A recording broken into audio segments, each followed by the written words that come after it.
Hello and welcome, everyone.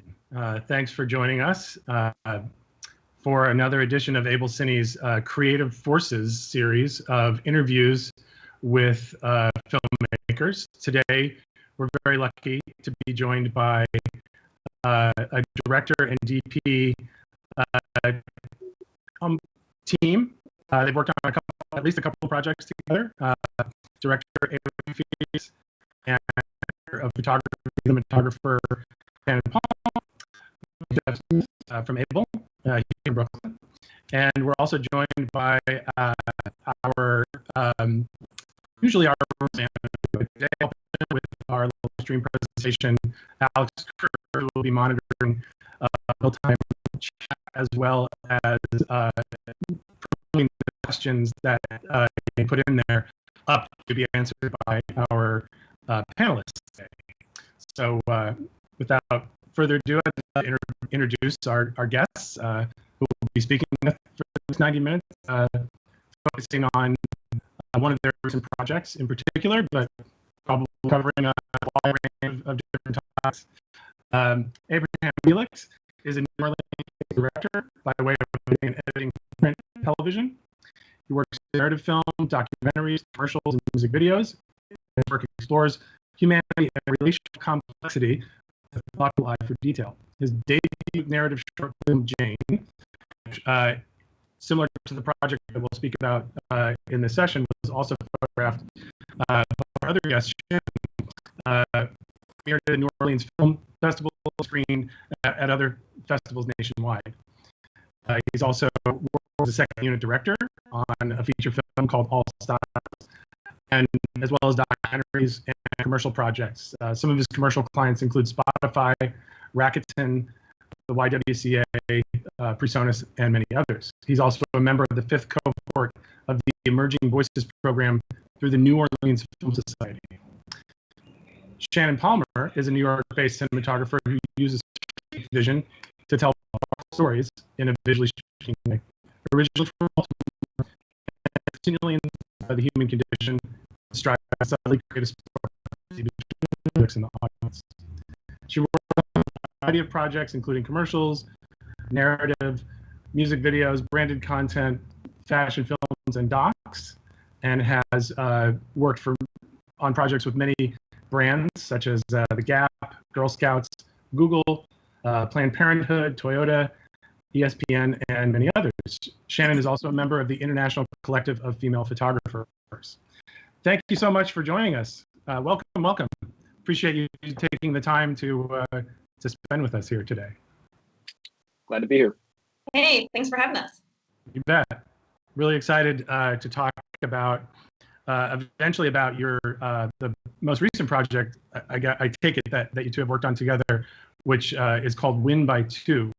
But to start, maybe Abe, if you wouldn't mind, just talking about kind of how you came into the business and how you decided this was what you wanted to do, and a little bit about how you got from there, making that decision to where you are today. Sure, absolutely. So I'm originally from Baton Rouge, Louisiana, and for me, this all feels like it's sort of been like a process of becoming more than like a very intentional, I had a camera in my hand at 8 sort of situation. Mm-hmm. Always wanted to know, always knew I wanted to be a director. It's sort of been the exact opposite of that.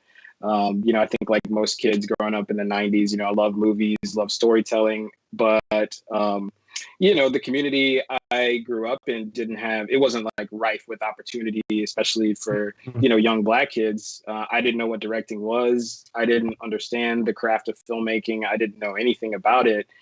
So I suppose I got my start in college. I got a broadcast journalism degree and sort of took some courses in screenwriting, and that's where I guess I started to dabble and started to just imagine like, hey, maybe this is a thing for me. Maybe this is a thing I can do. And then in the 6 years or so after college, I worked for a wedding film company and for a production company in Baton Rouge. And I to me, it's like those 6 years were sort of like my film school, where I was able to just like try a lot of things, wear almost every hat on a film set, and just sort of by process of elimination, kind of figure out, okay, don't like this, do like this, feel like I want a little bit more control, feel like, and just sort of by process of elimination, kind of come to the understanding that, okay, I'm a director, and where I feel like I fit in best in the food chain and in the storytelling process is through directing. So in 2016, I quit my job at that production company, working full time, and kind of jumped into the indie filmmaking world as a director, just to, see what would happen if I kind of, started to make a more narrative shift in my career. Right. And so, yeah, incidentally, it was that same year, that the winter of that year, I met Shannon, and we started collaborating in the following year. So that's sort of, I guess that's the shortest version of that story. No, Yeah. thank you. That was very interesting to hear, how you came from an environment where maybe you weren't sort of like eating, drinking, breathing, living motion content from such an early age, and came to it through, like you said, your interest in broadcast journalism and other areas. So thank you very much. And that's a perfect transition over to Shannon.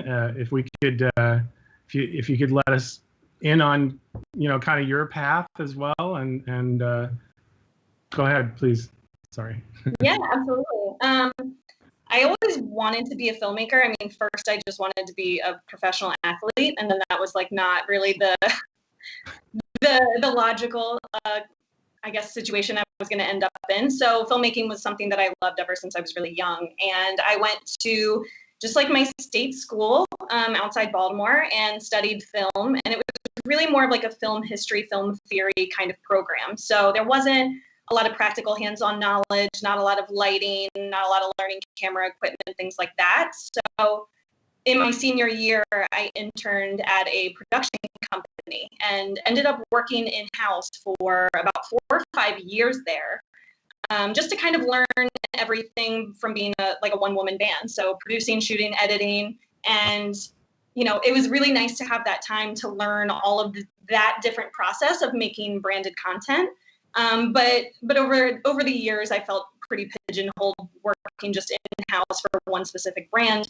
So it was funny, when I graduated college, I didn't even know what a cinematographer was. I was never taught that. So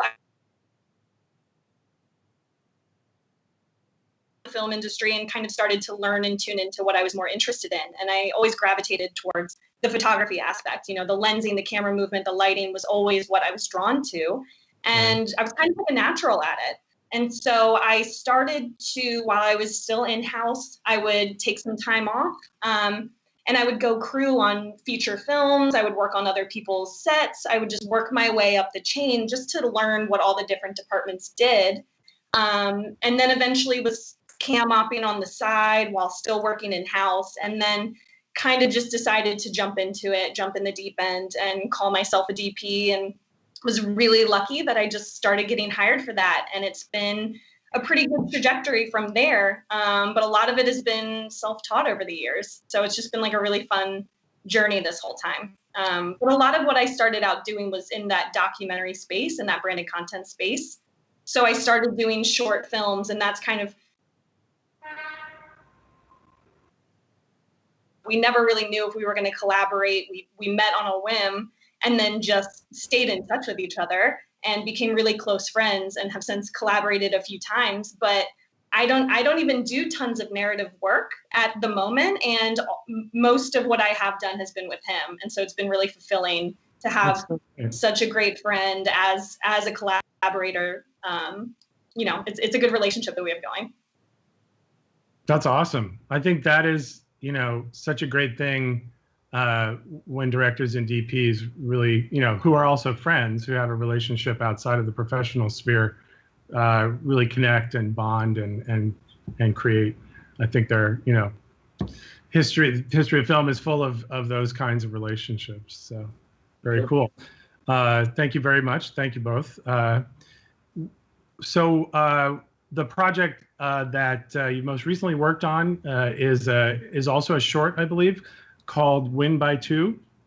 And we have a few clips, and I think we'd like to roll the first one, and then so people can see a little bit about what it's like, and then on the other side, we'll come back and get into the genesis of the project and things like that. So see you after the clip.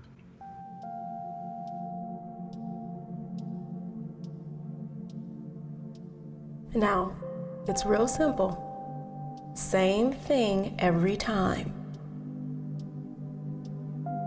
Head straight, elbow in, flick the wrist, and follow through. Head straight, elbow in, flick the wrist, and follow through.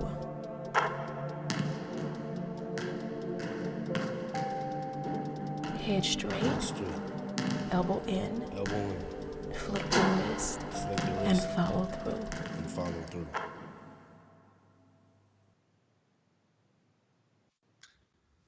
So that was a little glimpse at Win by Two, a new short directed by Abraham and shot by Shannon. Abraham, do you want to introduce the project and tell us, where it came from and how you, brought it off? Because I mean, it looks really great, and I can't wait to see it.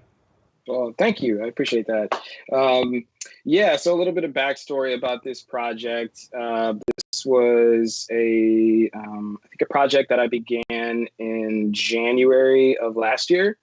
Kind of wrote it from the dead period in the year, which is always like January, February. Kind of wrote it then and pitched it for a local grant opportunity, and was fortunate enough to win. So we kind of used the early spring and summer to deal with pre-production. Sort of where the film comes from for me on a personal side is I love film and I love basketball, and I was really just looking for an opportunity to sort of mesh those into one project, especially with Shannon's background in sports. Just kind of knowing that this would, I think, be a really good next challenge for us. So a little bit about the film is that, what this film is for me is it's a moment in the life of this young basketball player, young Black kid from New Orleans, who is good enough that he's got a private workout with a national level recruiter for 16-year-old kids. And sort of the conceit of the film is that the young player, he just doesn't know the lengths to which this particular recruiter is willing to go to make him prove himself and make him prove himself worthy. So that's what it is, I guess, overtly. But then, on a deeper level, I really wanted to, make commentary and conversation about the insidious nature of toxic masculinity, especially as it relates to, basketball and as it relates to sports as a whole, so that's sort of where the project comes from, I guess, a holistic and spiritual place. And then production was late summer of last year. And, we burned through post as quickly as we could to get it into the 2020 festival circuit, and then COVID. So, long story short, the film actually is going to premiere next week. I thought we would have probably premiered in the spring, but it's going to actually premiere next week. So there's Great. that. Yeah. That's very cool. What venue or, channel? Oh, yeah. How can those of us, which I assume includes the vast majority of people watching, get a look at the whole thing? Yeah, that's my bad. It's actually premiering at the Bronzelands Film Festival, which is I think it's a 11-year-old festival out of Atlanta, Black Film Festival, that is starts up next Tuesday. So we're on day one at Bronzelands. It's virtual as well, so anybody can watch it anywhere and for free, because of sponsorships they've gotten. So that's great. Next Tuesday. Yeah. Wow. Can you talk about a little bit about, knowing that you have a pre-existing, friendship with Shannon, Was she just sort of the obvious natural choice, or was there a process of selecting her from other resources that may have been available? Yeah, No. so I guess we can kind of get a little bit into how Shannon and I met.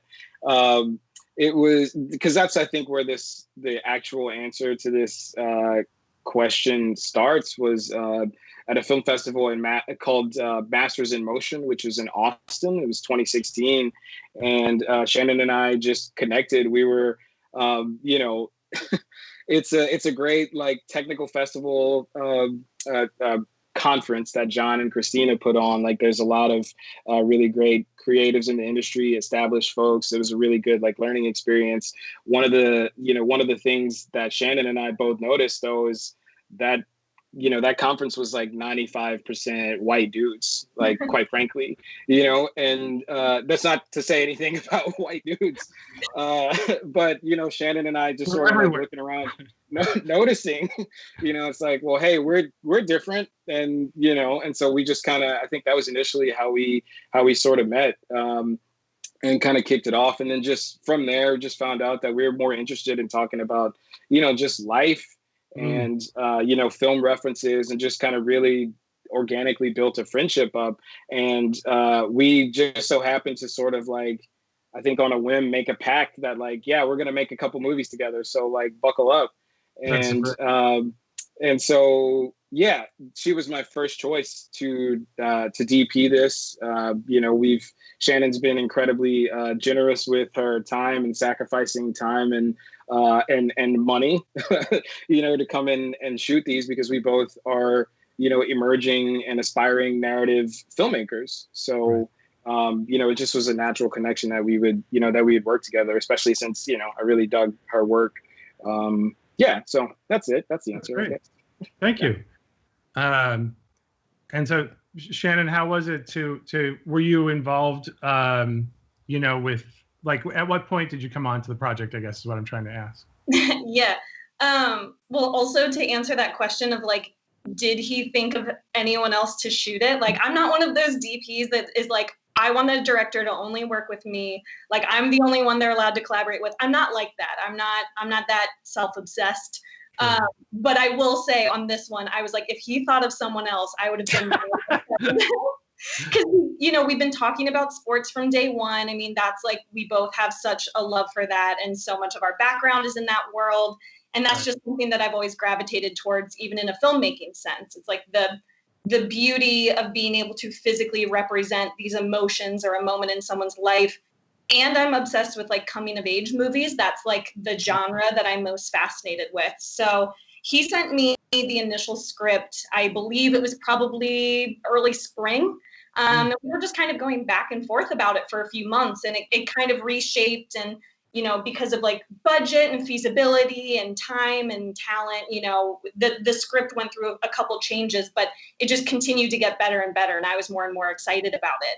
And it was just amazing to work with my crazy schedule. I remember last summer was just a total whirlwind. I didn't really do anything. I don't really remember. I just remember constantly calling him and being like, I'm really tired, so I'm going to do my best to like send references and start like working on storyboards and things like that with him. And he was so, understanding, because he's the most understanding person. So I, jumped on board really early, and I was very committed to making it work with my schedule, whether that meant that I would turn down commercial jobs or something like that. This was a sacrifice I wanted to make. I wanted to make this film. Nothing was going to stop me from doing that. So I think I came off like 3 jobs and immediately flew to New Orleans to be a part of it, which is worth it. Yeah, incredible. Wow. So I assume it was shot in New Orleans, largely in that gymnasium location? Yeah. Yes, it was shot at Joseph S. Clark High School, which is one of the oldest, high schools. I think the oldest high school in the Treme neighborhood, which is the oldest Black neighborhood in New Orleans. So it's got a lot of historical significance and relevance as far as this film is concerned. Wow. And the gym, combined with the camera movement in particular, the gym almost seems like it's almost like a character unto itself a little bit. Does the majority of the film take place in that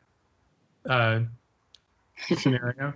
It seems like. Yeah, the whole film. Yeah, it's Got it. it's sort of a moment in time, which incidentally the two films that Shannon and I have out are sort of similar in scope, in that they're a really pivotal moment in time in a character's life. Right.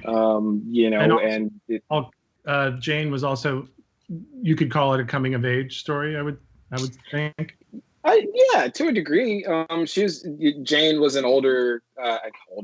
She was a young adult, like not like a 14, 15-year-old. She was, but it still, I think, was a sort of coming of age tale, in that this is a really pivotal time in this character's life and a big decision in that character's life. And so, incidentally, it's I don't know if that's because of just like scope and budget. It's sort of, or just that's my stylistic leanings as a writer director, but what you're exploring right now. So right, yeah, and so that's what it's become, and I'm glad to have Shannon on board with both of them. And speaking to the location, I remember, Abe was sending me a bunch of photos of like which gym would work, not only from a creative standpoint, but a logistical for G&E and how we were going to light it. It was a 2-day shoot, but it needed to look like 10 minutes in time. So lighting had to be continuous, and we had to live in that space, and it could never be shifting around. And so that was a big conversation we had about, where are these lights going to go that we're going to put up? How are we going to black out the light? So we were looking at a lot of different locations, and this one was perfect because not only, did we have access to a roof where I could stick a light outside, and then we could, we're able to do this really great 360. Right. That was one of the first conversations that we had on this film, was that there's this very important moment and we needed to play it as a oneer. And so that's where the Steadicam came in, and we really wanted to do a 360 to see literally the entire space, to feel like we're in there with the talent. And so, when we found this gym location, it was just perfect for a lot of different reasons. Yeah. That's great. So as you were, breaking it down and figuring out what shots, would be on the shot list for the 2 days, was it just kind of, we're going to go with a fluid handheld oriented style, like from the get-go? Or, I mean, I know you're kind of famous for your work with the Easy Rig and that sort of floaty, hovering look, and that combined with the Steadicam, was that an early creative decision? Yeah, absolutely. For me, when I read the script, I immediately envisioned a lot of different stabilization options. So there was, I wanted some Steadicam to feel very fluid. I wanted that production value too. I wanted to bring that to some of our kind of more stunt action sequences. I wanted that kinetic handheld that kind of transports the audience into our protagonist's mind. So we did a little bit of everything. Originally, I think I even tried to pitch getting a dolly on it, but that got cut pretty early. But yeah, it was one of those scripts where the visual language really just jumped right out to me, that we needed to have a lot of dynamic options for exactly how it was going to feel, because, it's 10 minutes in time, it's in one location. So the camera had to do a lot to allow the audience to really connect with those moments, those story arcs, and the beats that we were trying to hit. Right. So we got really specific. I mean, this is what I love about working with Abe, is that we sat at a coffee shop for like 3 days in advance, like very long hours, and we were just nailing down what lenses we want to use, why we want to do that. We went through the script so many times and just asked ourselves why, what are we trying to say right here? And then how can the visuals complement that? And so it was like a really amazing collaboration in that way, because I don't get to work that closely with a lot of directors on commercial jobs. They come and go so quickly. And this one we were very, very specific about every shot and every lens that we used. And it really shows, I think. It really comes together, quite very fluid, but very, very dramatic, and the, like you said, the arc or the story points, I felt really came through. Abe, did you want to add anything about how you kind of co-developed the visual style with Shannon? Yeah, absolutely. A lot of our intention with this film was sort of mapping the protagonist, his name is Jaleel, was sort of mapping his perspective, his POV, into and reflecting that in the camera movement. So in the beginning, he's feeling fully in flow, and that calls for a certain type of movement. And as he becomes a bit more uncertain in himself, in his body, in the game that he's playing, as he becomes a little bit more stripped down by the influence of the recruiter, the flow starts to change, and it becomes a little bit more, and for us, as Shannon was talking about, with lens choice, we really wanted to show that with the lens choices, where earlier on he's feeling in flow, it's wider lenses, it's taking in more of the space, and as he gets ground down, it's more in your face, it's more impactful, it's tighter lens choices, So yeah, as Shannon was talking about, it really was a great development process. Sort of my approach to it is always, especially as I'm writing, or if I'm writing, I'm usually going to storyboard, at least for my own self, just to sort of get a version of the movie visually in my face. And then kind of taking those into conversations with Shannon and getting her shot list, getting her ideas, and just really just bouncing a lot of questions back and forth off each other to really craft the visual language. And oftentimes we find that, we're thinking the same thing for, a particular moment or a particular shot. We're thinking the same thing. And, if that's the case, then for us, whenever we then walk into production, it's about just not compromising that vision as best we can, because production always will chip away at the purity of a vision, I guess. So yeah. Totally. Just the process itself. Yeah, you really got to hold on to that. Yeah. So we definitely want to touch on, at least speaking for myself, I'm a giant gear nerd, working at Able Cine, and we're kind of, we don't want to make this conversation all about gear, but I think it would be useful to explore, what you pulled together. So why don't we watch the second? I think we have 3 clips total. So let's watch the second of our 3 clips, and then on the other side of that, maybe we'll talk a little bit about how you brought together all the tools that you needed to pull this off. Cool. And remember what I taught you. Breathe. You got this. Don't let anybody throw you off your game. Play your game and you'll be all right. I love you, baby. You got this. You got this.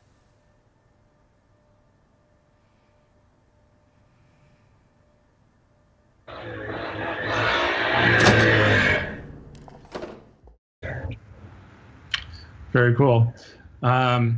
So do you want to, Shannon or Abe, whoever would like to start, talk a little bit about, selecting a camera, lens package, and other equipment, such as lighting, and how that fit into the budgeting process and so forth? Yeah, Shannon, I'm very happy to let you take this one. Yeah, no problem. I tend to shoot on the Alexa Mini a lot of times on projects where I might not be able to do a lot of testing too in advance. I know what I can get out of that camera, and so that was my ask. But at the same time, we were working with a pretty tight budget, and I know that we borrowed the camera and the lenses, which were ultra primes, from another DP in town. And it was just one of those projects where I can be very technical and I'm very specific, but I also came up from the doc world and I can be very flexible. So for me, it was more important to put money into the location, into getting an extra day on the calendar, into getting the light that I needed than it was to be like hyper specific about the camera package. But luckily, I was extremely happy with what we were able to work with, which was the Mini, the Ultra Primes. And really, I think that the extra, if not that there was extra money, but made sure that I fought for the Steadicam. So we flew in our friend Jared Deere from Texas to do Steadicam on this one. And he did an amazingly phenomenal job. He absolutely killed it. And that was like my number one ask. Like, I was not willing to be flexible on the steady cam, but I was willing to be flexible on everything else. And so the nice thing, I mean, the complicated part, but the nice thing is that we were really just going for one lighting look. You know, we utilized a little bit of natural light, but the gym essentially had 2 walls of windows. So we blacked out one side for contrast, and we put an M18 outside one window as our key. That was the foundation for the entire thing. You know, sometimes we kind of flipped around, you know, you see 360, so you see what the space looks like. And so sometimes when we went in for our tights, we went in for some coverage, went in for some close-ups, we would walk in some additional grip, you know, maybe like a solid or a bounce, or bring in a sky panel just to kind of like wrap. Sure. It was really important to build the time up front in the day, to set the look, make sure we were happy with the foundation we built, and then we could move really, really quickly from there. So that was my methodology kind of going into the whole shoot, was to not bog myself down with a lot of gear, also knowing that we were pretty tight on crew. So I wanted to make sure that the visuals were on par with what I was envisioning, what Abe wanted, and what we knew was possible. But I didn't want to go above and beyond and overcomplicate it and shoot myself in the foot. Well, I think the visual, you know, the that sort of diffuse, kind of soft, kind of large sourcey kind of look really came through, and I found myself wondering, like, did they just get really lucky, and was this just all shot with natural light? Because it really kind of looks that way.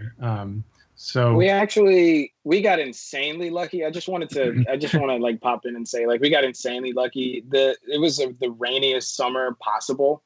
Honestly, it's just one of those, like, just pure gifts from God, gifts from the universe. Like, it was raining every day, all day, every day for the summer, and we had to shoot 2 days.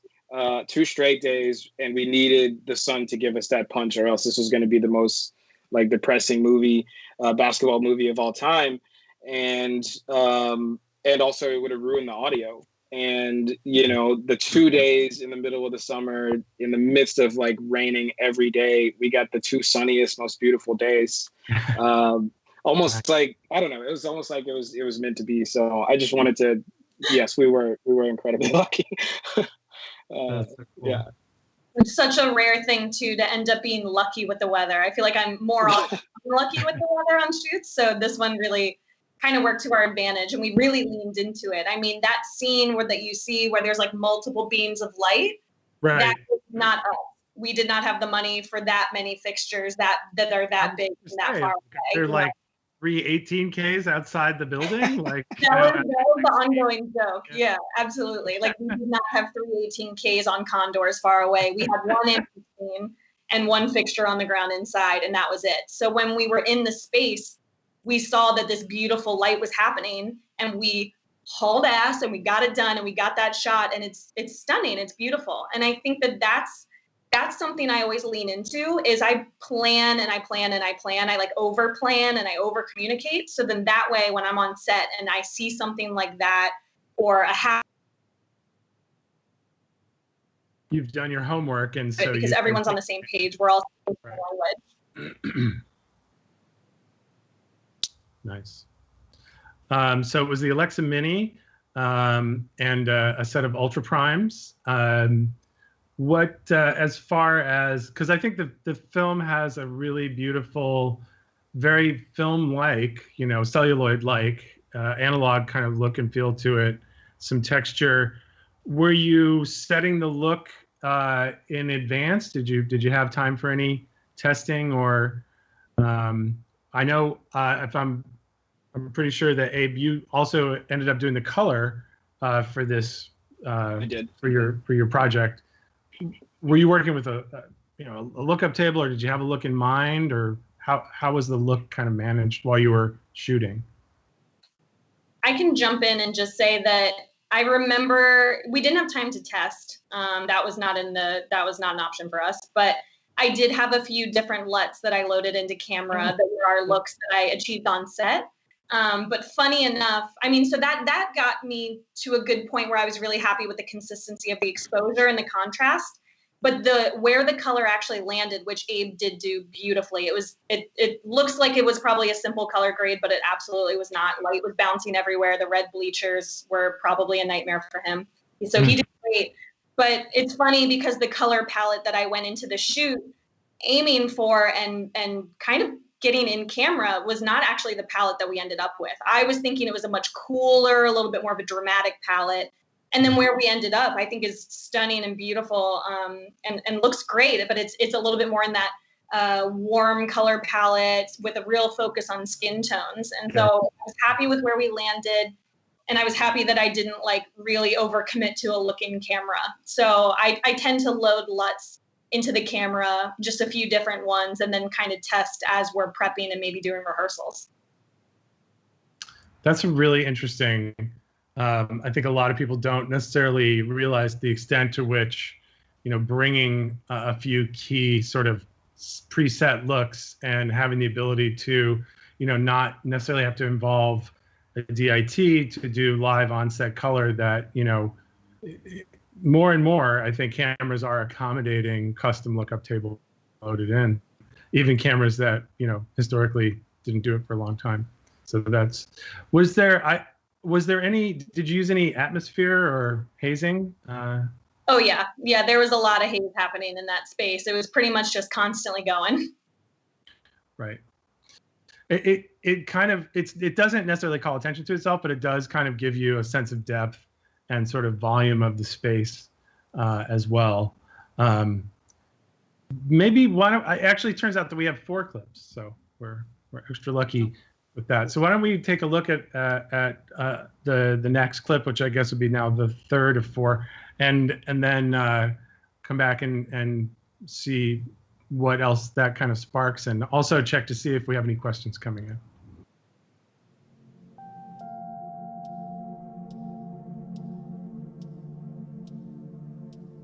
Now, it's real simple. Same thing every time. Head straight, elbow in, flick the wrist, and follow through. Head straight, elbow in, flick the wrist, and follow through.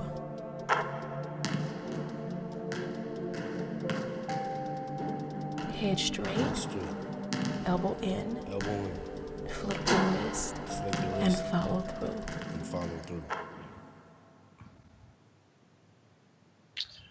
So that was quite a performance, especially with such a tight timeline. Is the actor himself a serious ball player? He certainly looks like he is. Yeah, absolutely. And actually, that was one of the really big challenges that I wasn't aware of, or wasn't as aware of as I suppose I could have been, was how big and important the casting search for this was going to be. Initially, a lot of the conversations I was having with my producer, Milo Dimgin, on the film were about, what about finding this character? And, we really had to choose, are we going to find a basketball player who can act, or are we going to find an actor who can play basketball believably on camera? And just myself coming from a basketball background, not that I was like playing in college or anything, but just having some awareness of what it looks like and what it feels like when you see real live basketball being played on camera. We sort of came to the conclusion that it was going to be more valuable to make the basketball believable as possible.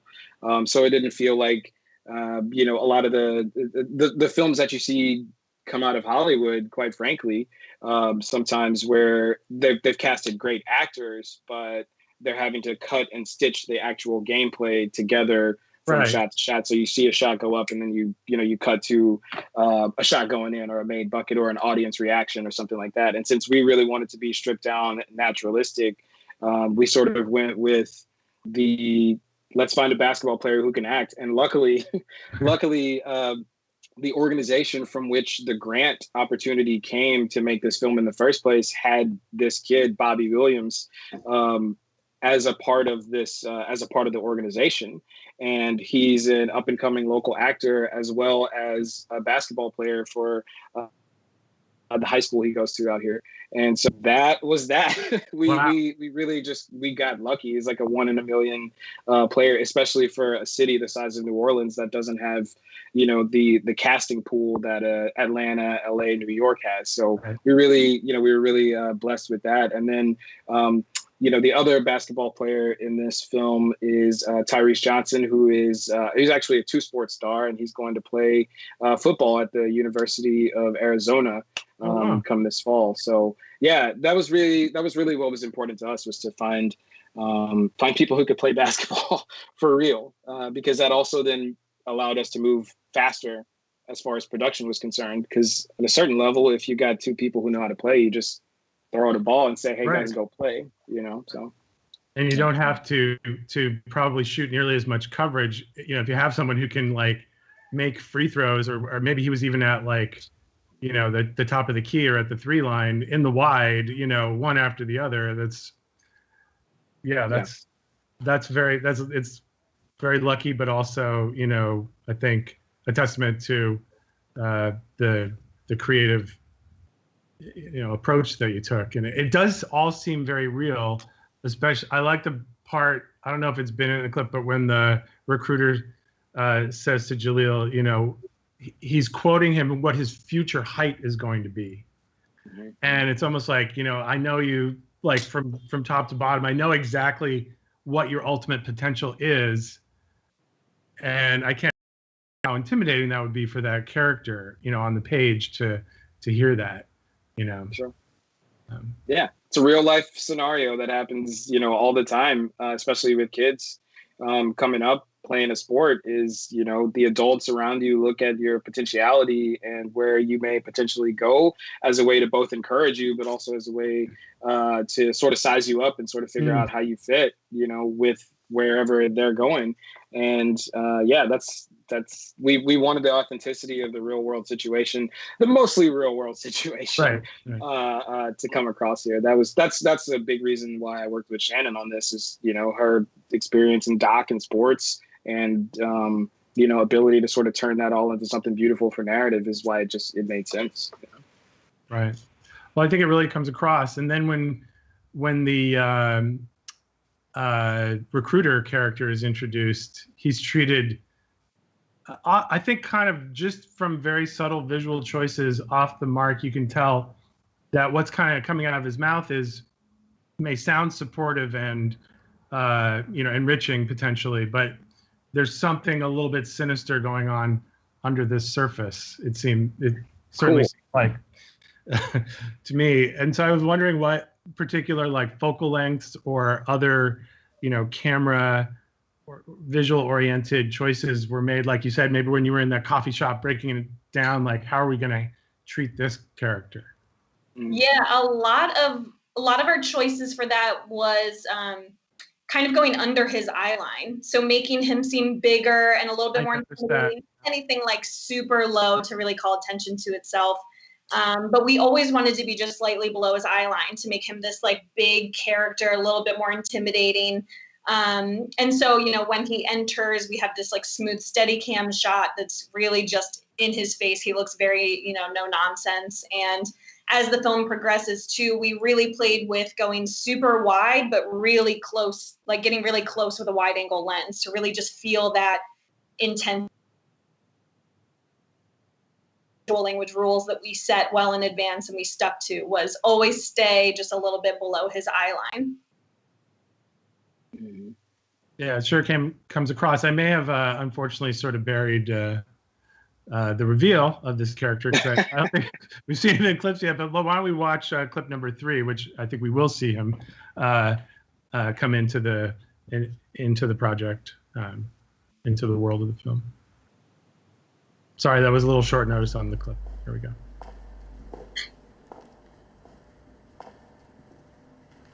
Jaleel, you're early. Yes, sir, Mr. Brown. It's an honor. Call me Frank. That's Kevin, USA 16 small forward. Yes, sir, Frank. 6'1"? What are they saying? 6'7". 6'9". That's LeBron. Magic Johnson. Get some trunks. You're gonna be swimming in it. Got a girl? Yes, sir. Oh, man. You nervous? Listen, Brad Beal, Harden, Kobe, forget about my resume. Forget about USA 16. It's just basketball. If you didn't know how to play, we wouldn't be here. Those guys you watch on League Pass, they started out right where you are. And at this age, none of them had your jumper. Your game is special. So just relax. Show me what you got. And I love then in the wide, then you see that he is actually kind of not a super huge guy, at least not compared to Jaleel. But everything up until that wide has really led you to believe that he is this towering, and I'm sure his personality, you know, no matter what lens you use, comes across as this kind of towering, like a father figure, but maybe not a father on their best day. Yeah, you could say that. Something, yeah.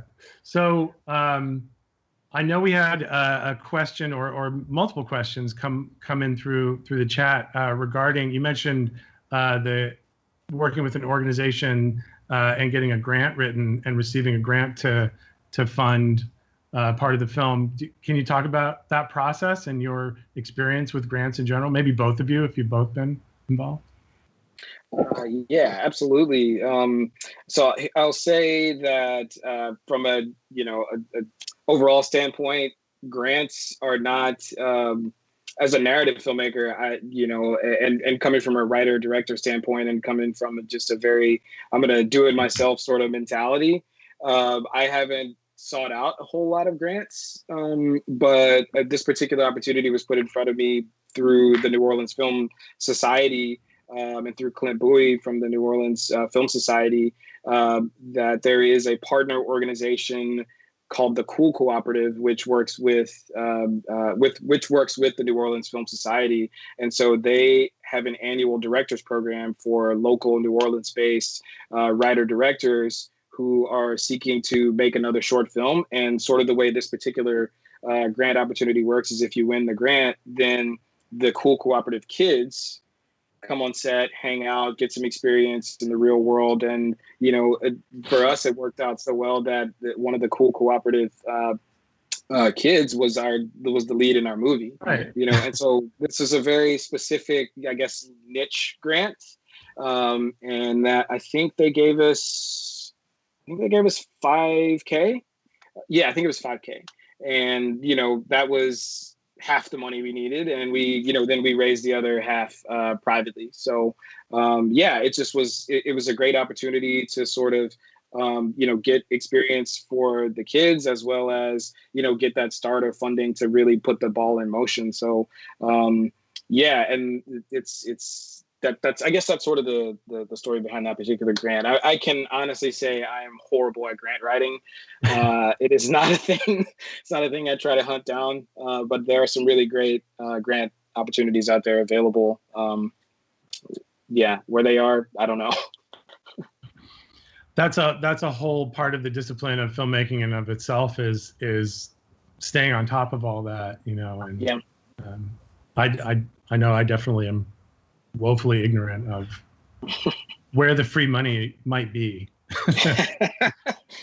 But wow, so $10K for 2 days. It looks like a lot more than that up on the screen, which I think is a testament to your, to Shannon's talent and your entire crew. So I want to congratulate you on that. But still, that's not very much money. So was budget a challenge? And I'd love to hear both of you comment on whether it was, or the ways that it was, or other challenges that came up. I think budget is a similar sort of challenge as production logistics, which is it's sort of a creative box with which you have to work inside to bring the vision to life. So I think, yeah, sure, it was a relatively small budget, but just with the amount of talent that we have here locally in New Orleans, the amount of just resources and connections that we have here, and just folks who are willing and want to work on something that inspires them or motivates them in some way is sort of the way around the budgetary restraints or constraints. And I think we were able to sort of lean into that a bit, just, friends who wanted to come out and work and on something cool and support me, support Shannon. We're just very gracious with, taking lower rates and things like that. So it's not the end all be all. And I think, quite frankly, if you let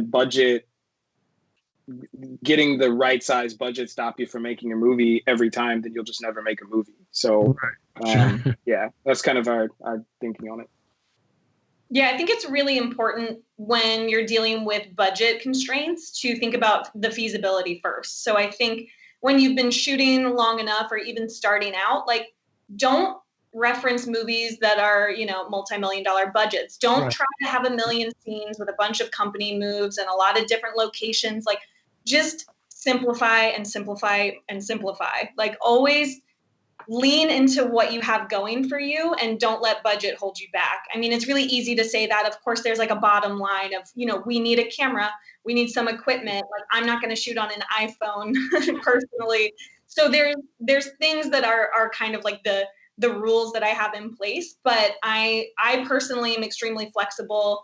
Abe is really flexible. And I mean, we were so lucky to have the crew that we had. I mean, honestly, like, my first AC was one of the best that I've ever worked with, hands down. Shout out to Tweety. He is just insane. I mean, I was shooting wide open at like a 1.4 on a 360 oneer, and he nailed it every single time. Like, and he was far away. After like the 10th take, he was just next to the Steadicam operator, just eyeballing it. And that's something that, like, I mean, we would have been lucky to have him if we had all of the budget in the world. So there were certain things that we made sure that we had the people in place that were willing to work with us, that believed in us, that trusted us, that wanted to make the same kind of sacrifices that we make. And I think that that's something that really needs to be shouted from the rooftops, is that Abe and I get to, like, put this on our websites. We get to share this with the world. I mean, this is like a baby of ours that we're really proud of. But, crew really, like, they killed it, and they're just out there working 5 times as much as we are, and they don't really get the thanks. And so one thing I love about our collaborations is that on our sets, we really care about crew. We make sure we put them as a priority up top, make sure they're taken care of and appreciated and respected. And we always try to bring people on set. It was cool that we had the cool cooperative to have kids come and learn and ask questions. While I'm at the monitor, I'm kind of stream of consciousness explaining my choices to a set of kids, because I would have killed for that opportunity at that age. I mean, I wasn't even really on a set until I was in my 20s. So to be able to share our knowledge with people that otherwise wouldn't have the access to it, I think is a cornerstone in our collaboration specifically. It's something I try to carry with me in the commercial space, and it's not always met with as much support. So when I work with Abe, that is a very huge part of it, is bringing on great crew that's going to elevate the piece to a whole other level that we would not be able to do on our own, and to try to educate some kids in the process too. Well, I think it really comes across the BTS stills show, and I was kind of surprised, how young some of the people may appear, but also, just how tight the whole process seemed to be happening. And so actually in this still, do you want to, I don't know if you remember the specific instance, but were you just kind of referencing a still that had been taken of a previous shot, or? Yeah, actually, we got to I think there was a technical issue that made it such that it was faster to monitor for continuity with some of the gameplay sequences. It was faster to just have our script supervisor, who is in the middle. That's Xander Shea Brown, who is an incredible local writer-director, a great friend, who is just incredible in her own right. But she, was generous enough to come and hang out on set and be the scriptie for us for this film. And so we got to the point where the quickest solution was for her to just record on her phone, so then we could go find where the stitch needed to be for continuity. Got it. And then we would just hop right back in, as opposed to, because I think the camera was we were on the Steadicam rig, and that was what made it complex to do playback. Yeah. Right. Well, that's a great creative solution. And then I also noticed you're monitoring audio on what look like wireless Bluetooth headsets. Is that functionality coming from like the Alexa Mini itself, or is it from another route? That I don't say. I have we're using no idea. for the department. Yeah, that was the. I think those are ear techs. I try to get those on almost every single job. It's just an open mic, a comm. Usually I'll have one for me, the director, maybe the AD, and my first AC. I did give one to G&E on this one just so that we could move really quickly, and because G&E was only 1-1, it was a small crew. But I always fight to try to have comms because it's just so much better than shouting or relaying information through other people in other departments. So that's what you see there, the little Burger King comm. Right. Yeah, which are great for not having any wires like you would normally have on a two-way. To get in the way, especially when working with things like Steadicam and the Easy Rig. And it was definitely crucial to have that because I know our Steadicam had it, and at some points, I had to be 80 feet away from camera because there's a 360, and so I could give him cues of exactly to make sure he hit his marks. I mean, he did a great job on his own, but if I ever wanted a little adjustment, I could just whisper it to him without ruining the audio that we were getting. Right. Very cool.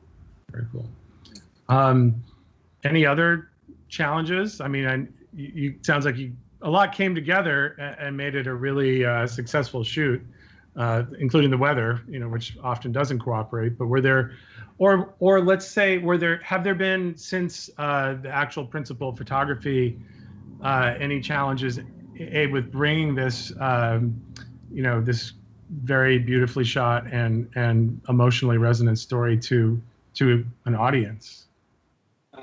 Yeah, absolutely. I think, and I sort of referenced earlier, I think the biggest challenge we faced so far has just been COVID and sort of navigating the COVID impacted festival circuit.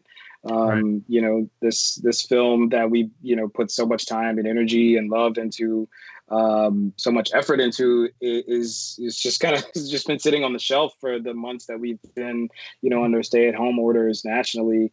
And so, yeah, it's been a long time coming, but we're finally getting it out into the world.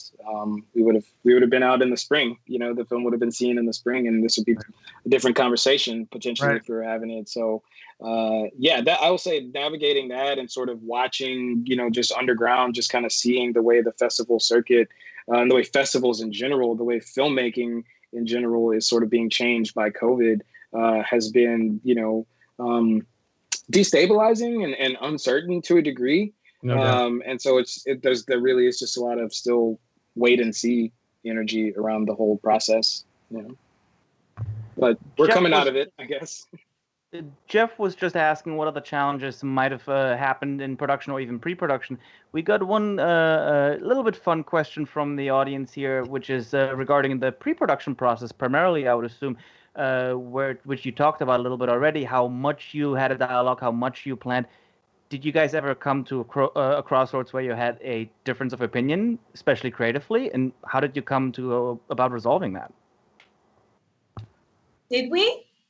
I don't think we ever had a really big difference of opinion, but I'll say that the times that Shannon and I find ourselves in, with different ideas, we just sort of naturally fall in under the principle of best idea wins, and the thing that fits, the project the best is what wins.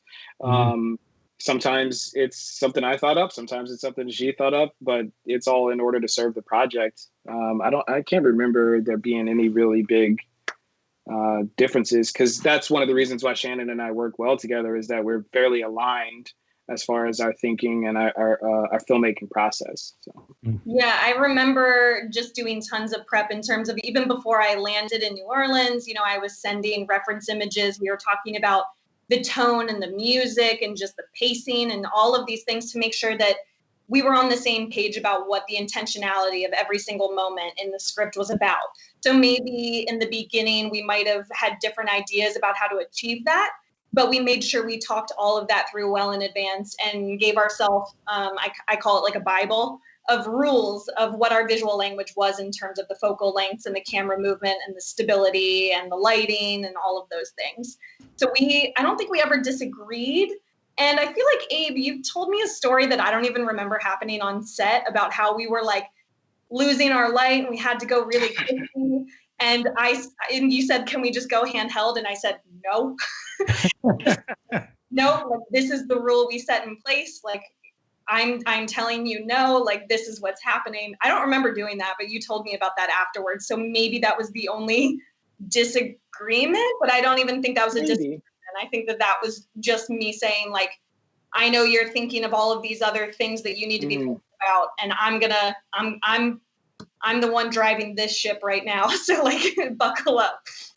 It was even less subtle than that. It wasn't. So as I remember the scenario, it was on the end of the second day. We're losing light. We're going to lose that location the next day. Like, there's just no third day. There's no way we're getting pickups. We don't have the budget for it. And as I recall, what happened was the visual language called for Steadicam, and we were handheld at the time. And me just kind of with producer brain, just like looking at the way and AD brain, just sort of looking at what the day was giving us and where the sun was getting ready to go. You know, it can get pretty granular as far as scheduling things out. And so, you know, working with my first AD, Marcus, we're kind of figuring out, okay, is this a thing we can cut? Is this a place we can compromise? And so I bring that to Shannon and have that conversation with Shannon. Hey, we can save 10, 15 minutes by not switching over to Steadicam or switching away from Steadicam or whatever. And Shannon she calmly just was like, we could, but it wouldn't be right. Which was what I needed to hear, because she was completely right in that moment, in that, yes, it would compromise. Even that small one compromise of the visual language would have shifted the film into something that was not the most complete version of the film that we could possibly make. And, you know, so Shannon won that battle, and I'm glad that she did. And, you know, we did lose the sunlight, but she had set the key in such a way already that for the rest of what we had to do for the film, the continuity was still there from a lighting standpoint. So she had her bases covered. It was, she was tremendous in that moment. So that's why I appreciate, you know, working with her.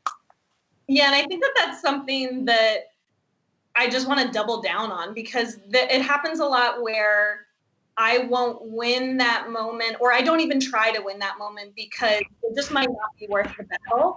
And sometimes that happens on commercials where you're a cog in a very big machine. You're an important cog, but you're a cog. And on these films that I work on with Abe, I feel just as much ownership in that moment on set as him. And I just want to fight and always make sure that we're doing what we need to do for the film to be the best it can possibly be at the end of the day.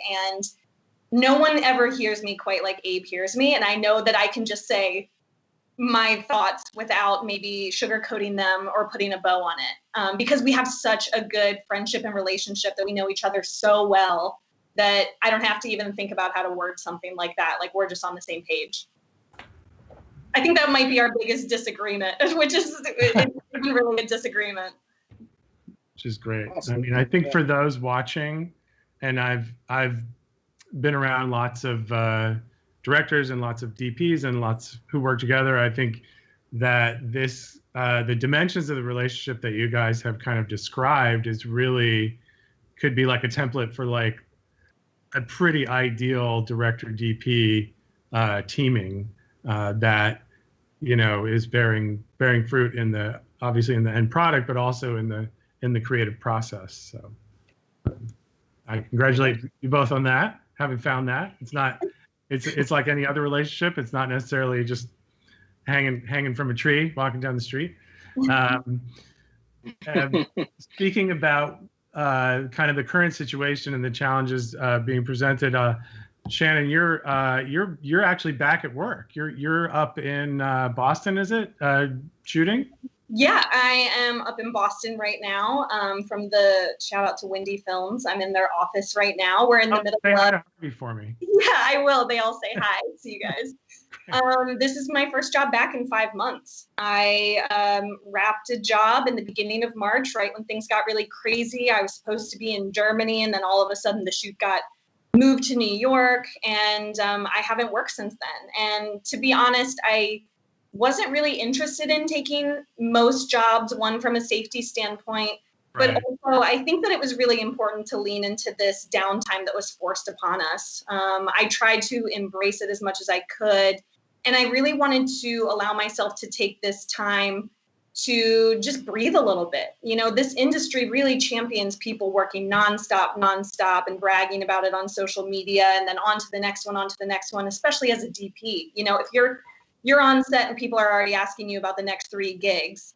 So I really wanted to, this time was forced upon me, obviously, but I really wanted to find the silver lining in this time and to learn about myself, watch some films, take some time to be a little bit more of an autonomous human being, figure out my identity outside of my career. For better or worse, there have been ups and downs, but yeah, I had the last 5 months off, and now I'm back to work in a very safe studio environment where we're all doing everything as safe as possible. And that's the number one priority for me from here on out for the rest of the year is safety for crew.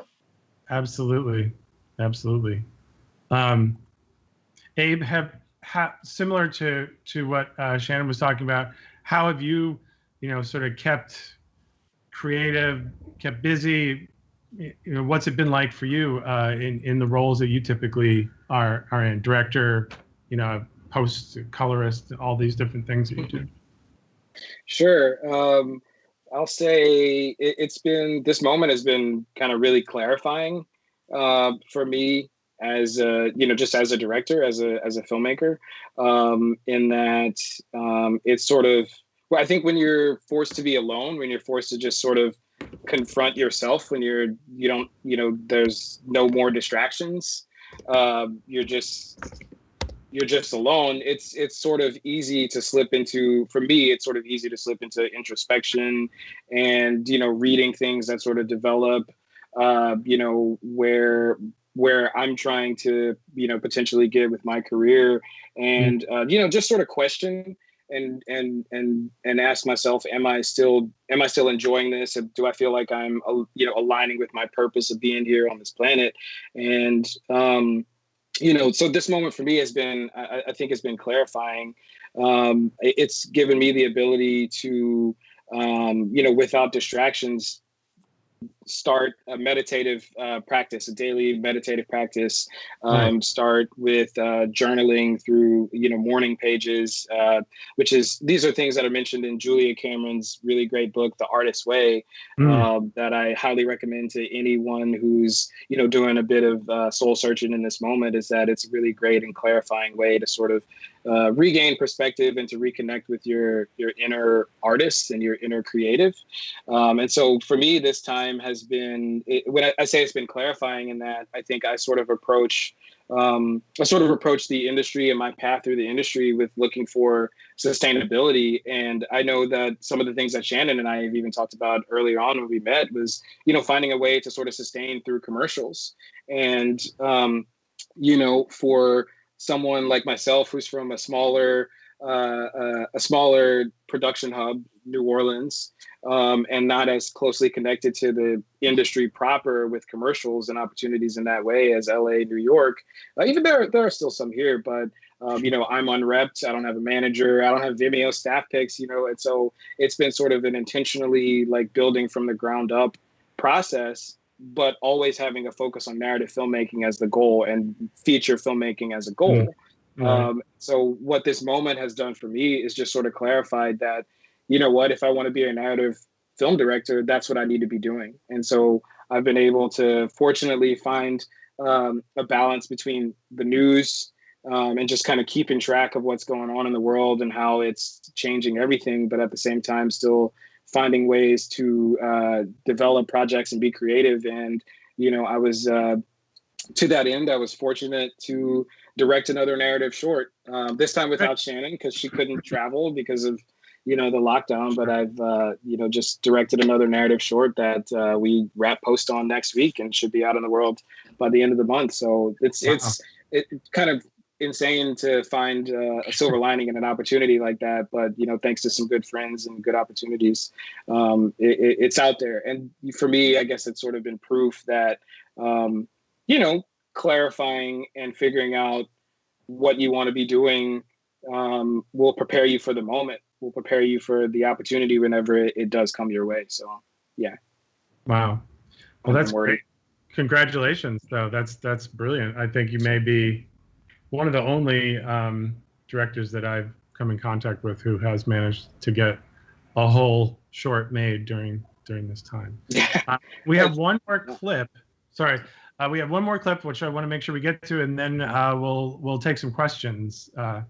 Okay, so let's watch the last of the clips of Win by 2, please.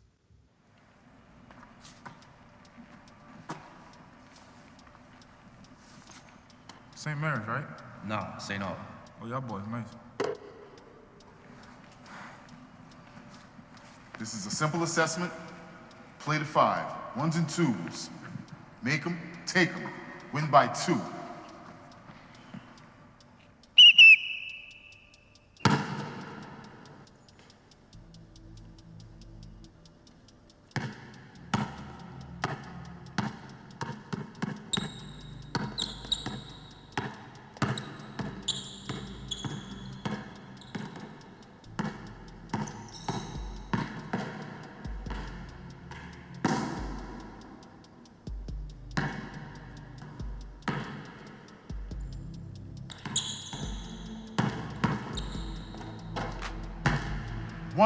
Jalil.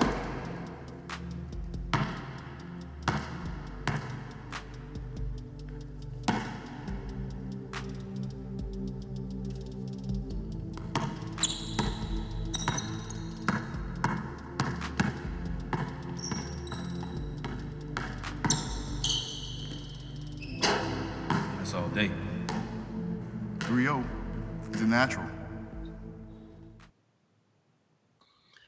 So that was probably one of the more complex shots. A 360 multiple, kind of a moving master, but a lot of focus pulls. Any thoughts on what it took to get that shot? It took everything. It took everyone to be on their A game. It took a lot of planning. It took a lot of persistence. It took a lot of faith. It was kind of one of those shots where we were like, didn't get it the first few times. And, some of the people, we're all kind of thinking, okay, what is our backup plan? Like, I'm the kind of person that I will have a very quiet little backup plan, but I'm not going to jump into it too quickly. I really wanted to commit to this one. I felt like it was going to really elevate the film. I thought it was going to be the most important shot of the thing. And it was what we talked about from the very first script. Like, this was our hero shot, and it took quite a bit to get there. And yeah, everyone had to be on their A game. Tweety just killed it on pulling focus on that one. Jared with the steady cam was insane. I mean, to try to get him sinking those shots, to get the acting on par. I mean, it was a whole team effort on that one. Right, and keep the light out of the shot potentially, and yes, that was it's like a ballet. And as you were saying earlier, Abe, you often, speaking for myself as also a basketball fan, I have the same complaint, which is when I see it on screen, unless it's actual archival game footage, there's sometimes a suspension of disbelief problem. Right. Yeah. And that's what I feel like our actors here, our basketball players, did so well. Was living in that moment. This was, as Shannon said, about backup plans. We didn't have a backup plan in my mind. There was no backup plan. We were going to get this shot. And I was willing to die on that hill and, you know, push production, you know, off a cliff to get that shot. And, you know, we had to make changes and little tweaks here or there, timing tweaks, because as you sort of mentioned, while our audio was cut, there is some storytelling that's even going on there with the way he strips the ball and looks back to the coach and tells him, like, this guy's not good, you know. That even had to be on par. Like, everything had to be working sort of in concert. So yeah, it was the most difficult part of the entire thing, and you know, couldn't be happier with the result, you know, especially with the work that Tweety Francis did, local focus puller. Just incredible. Like, couldn't have done it without him. Yeah, how many takes was that? Was that upwards of 20 maybe? Oh God, we actually didn't do that many. I think we did fewer than 10. Really? Quite frankly. Yeah. All right. But we got it. It was Sure complex, did. but we got it. Yeah. Sure did. Please, Abe, please remind us again what the name of the festival where this will be premiering next week. Yeah, so it's the Bronze Lens Film Festival. And I believe it is bronzelens.com is that, I think, the maybe whoever's doing We'll find it and put it in the chat towards the end of our time. But we're coming up on less than almost 10 minutes left, so we want to make sure we leave time for questions. Alex, do we have any questions from the chat or elsewhere? Yes, we do. The first one we got here, Abe, is a bit more towards you. You mentioned that this project was such a coming home in a way, being obviously done in New Orleans, being about basketball, something that's been a passion of yours, specifically towards the basketball subject matter and all. Is there any other projects that you have lining up or that you have upcoming that merge these passions again? I'll say that I have a feature in very early stages. I know that I would like to do a basketball feature. I'm actually, you know what, while I'm here, I'm just going to throw that out in the universe. The story of Chris Bosh, like, really, really inspires me. And sort of watching his public-private battle with having to cope with losing basketball, while he's still in his prime because of health issues was like, you know, for me, that resonates with me. I had a pretty significant knee injury that kind of forced me out of the game. And so there's a bit of a connection there with that. And so I'm sort of developing a script like loosely based on Chris Bosh's story. So that'll probably be the next and only merging of basketball and film for me. That sounds amazing. What forced me out of the game was just really not being very good. But I love to watch it. Abe knows that I'm gonna force Abe to have me shoot it, obviously, because I have a similar story. I was gonna say, please reteam. Yeah. Oh, absolutely. I would be bummed if he didn't. So you better. I know where you did it. Option one, you know, it may get to the point that Shannon is a little too big to be working on my movies, and that would be the only reason, because, you know, she's the first choice. All right, you heard it here first, folks. All right, very cool. The next thing we have is a little bit more in the career advice kind of category. You spoke a little bit about your background. You spoke a little bit about how you started out in the industry, where you come from. One question was regarding the value of school educational experience compared to real life on-set experience. If you could both talk about that a little bit. I'm happy to speak to my own experience on this one. I think that there's pros and cons to both sides, and I think it's a very personal choice of going to school or going to the real world school. For me, I learned everything I know from asking questions on set, learning, watching, you know, going on set, hiding in a corner and just looking at the choices, Googling, renting my own equipment with my own money when I had no money, and just trial and error, trying to learn things on my own, shooting my own projects with next to no money. Personally, I just learned everything I know from being on set and trial and error. So for me, that has worked really well. I'm not saying that works for everybody. I do think it's a personal decision. I think there's some amazing things when you can go to go to a school, meet good collaborators there when you have good professors. I just didn't have that experience personally. So my hand was sort of forced in that world. Yeah, and I come from I guess a similar background in that there just weren't a lot of opportunities put in front of me. When I was starting college, I didn't know that film was a thing I could do, quite frankly, and just had no understanding of what it meant to be a filmmaker, what it was to be a director, and so much of me sort of getting to the place where I am has just been through learning on set.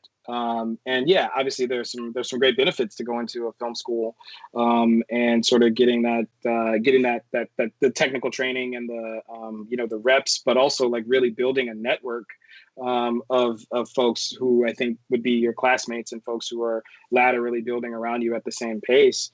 And for me, kind of understanding that and sort of working to build a career as a working director in this industry, the challenge has been, once you've got some experience, then it's about finding the people, finding your tribe, finding the folks who are going to work with you and grow with you, and you guys sort of build organically. So there, as Shannon said, I think there's pros and cons to both, but especially depending on what you're trying to do in the industry. I think for folks who are trying to write and direct, the most important thing, I think there's just no teacher as valuable as just going out and just making a movie.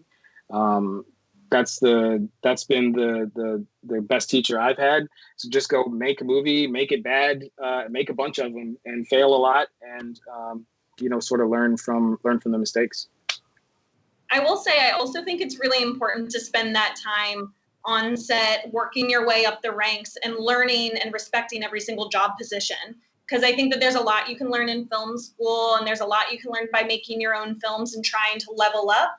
But until you're really on like high stress sets where you work up through the camera department, up through G&E, it also teaches you as a department head what everyone is doing, what each job position is, obviously, but also respecting everyone and looking at everyone as an equal because you've been there. Abe and I both operate in a very similar way where we don't really think of this as a hierarchy. In a moment of stress on set where like time, there's a time crunch, of course we'll look to each other and say, this is our decision to make. But we welcome a set that's very collaborative and that people all feel like they're equals. So I think that that's really important to just get on set as much as to a travel job, docs, whatever. I think it's crucial. Yeah. I think that's really great advice for young DPs and directors who may just be starting out. Do we have any last questions as we kind of come up on the end of our time here? Unfortunately. I got one last quick one here, and you touched on it slightly before already about what you guys been doing during this current state of the world about like personal rediscovery or growth. With that same time now used in catering that a little bit more towards up-and-coming artists in this industry, what could somebody do with this time being stuck at home or being limited in networking? What would be the best things you can think of that somebody could do to further their artistic development? It's a great question. I think for myself, what I've found most valuable is connecting with people. I think we're in such a moment where we're all so isolated and disconnected that I think one of the most radical things we can do is just connect with the members of our tribe. And if you're young and you're starting out and you haven't quite built a tribe yet, then to use the tools available to us, the tools that we actually are connecting with each other through, which is social media. Use those to find collaborators and to get inspired about working on projects together and start to develop things now in the quiet that whenever things sort of pick back up and it's time to go, that you'll have those projects sort of in the queue ready to go whenever the time is right. So yeah, I think it's really important to think of this time as a moment, it's sort of twofold. Like if you're inspired to further your career or to learn some technical things and try to push the envelope a little bit and really make use of this time in a career direction, there's so many things you can be doing at home. I mean, nothing replaces being on set, but you have to find the silver lining. I mean, there's a million podcasts. There's so many live streams happening right now. Everyone is at home and willing to talk about their career and answer questions. So I think that there's just so much that you can be doing in terms of learning and practicing and taking stills, just going out for a walk and learning photography, thinking outside the box, looking at other photographers, being inspired by other art and by music. But I also think that it's really important to be using this time. For me specifically, I haven't been terribly inspired to be doing a lot of those things. I was kind of taking pictures in the beginning, but for me, it's been really important to use this time to understand myself as a human and as an artist. And I think that this time has allowed me to hone in a little bit more on my point of view as an artist and be able to translate that photography. So I think that allowing this time has really, I've just become more self-aware. And I think being rested and being intentional about my career path and the kinds of jobs I take in the future and what I prioritize in my life, career, personal relationships, things like that. I think it's just a really important time. We're never going to have another time like this where we're all forced to just sit and be still with our thoughts. And I think it's really important to just assess yourself and take a little temperature check and know where you want to be in 2 years, 4 years, 5 years, 10, and really start to be intentional about getting on that path. Because when things are crazy busy again, I don't have tons of time off once things are full steam. Right. So I'm kind of a very existential person. I'm very philosophical in general. So I'm always kind of in this headspace, but never again in my life do I think that I will have 5 months forced to just sit all day, every day with no social contact at home. And so, I think that there's a lot of beauty in it. Well, I think that's sage advice for filmmaking or, any other discipline, artistic or otherwise, for this time. So I think that'll close it out. I want to say a big thank you to both Abe and Shannon for joining us today. The project that they've been talking about is called Win by Two. It's a narrative short, and it'll premiere at the Bronze Lens Film Festival next week, and we'll put that link into the chat.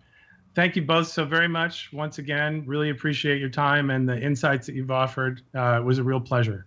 Thank you. Thank you for having me. Thanks for having us. Okay. All right. Well, we'll say goodbye. Thank you so much. Take care. Bye. Peace.